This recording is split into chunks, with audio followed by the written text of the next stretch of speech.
নমস্কাৰ, welcome to my channel. আজি মই আপোনালোকৰ কাৰণে এটা এনাৰ্জি ড্ৰিংক লৈ আহিছোঁ, যেটো ডেট মেংগো মিল্কশেক ক'ব পাৰে। আহকচোন চাওঁ কেনেকৈ বনোৱা হয়।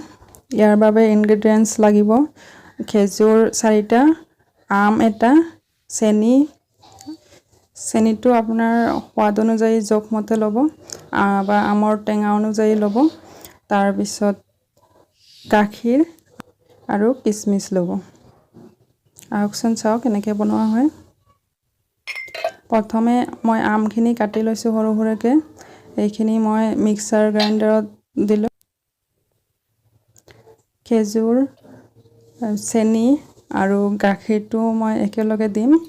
অকল কিচমিচখিনি মই থৈ দিম, কিচমিচখিনি ইয়াত নিদিওঁ।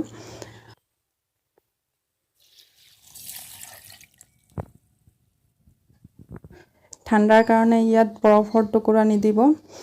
বহুতকে দেখা যায় আইচ দিয়ে ঠাণ্ডাৰ কাৰণে, কিন্তু আচলতে আইচ দিয়াৰ বাবে আচল সোৱাদটো নষ্ট হৈ যায় বা সোৱাদটো কমি যায়, যাৰ বাবে আপুনি আইচ নিদিব। এতিয়া ভালকৈ মই পেষ্ট বনাই ল'ম। এয়া চাওক কিমান ভাল পেষ্ট এটা হৈছে।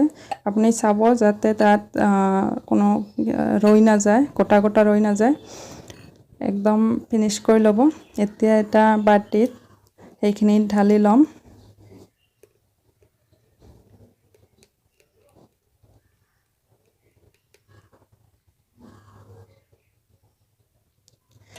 এতিয়া এইখিনি মই ফ্ৰিজত কিছু সময়ৰ কাৰণে ঠাণ্ডা হ'বৰ কাৰণে থ'ম।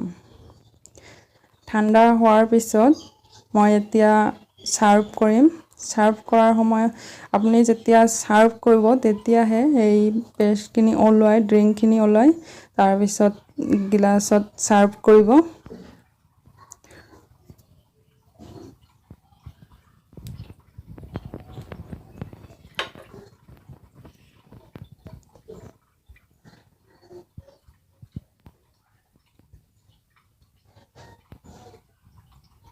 গিলাচত ড্ৰিংকখিনি ঢালি কিচমিচ সৰু সৰুকৈ কাটি বা গোটাও দিব পাৰে, কিন্তু কাটি দিলে ভাল হয়। কাটি ওপৰত গাৰ্নিছ কৰি দিব।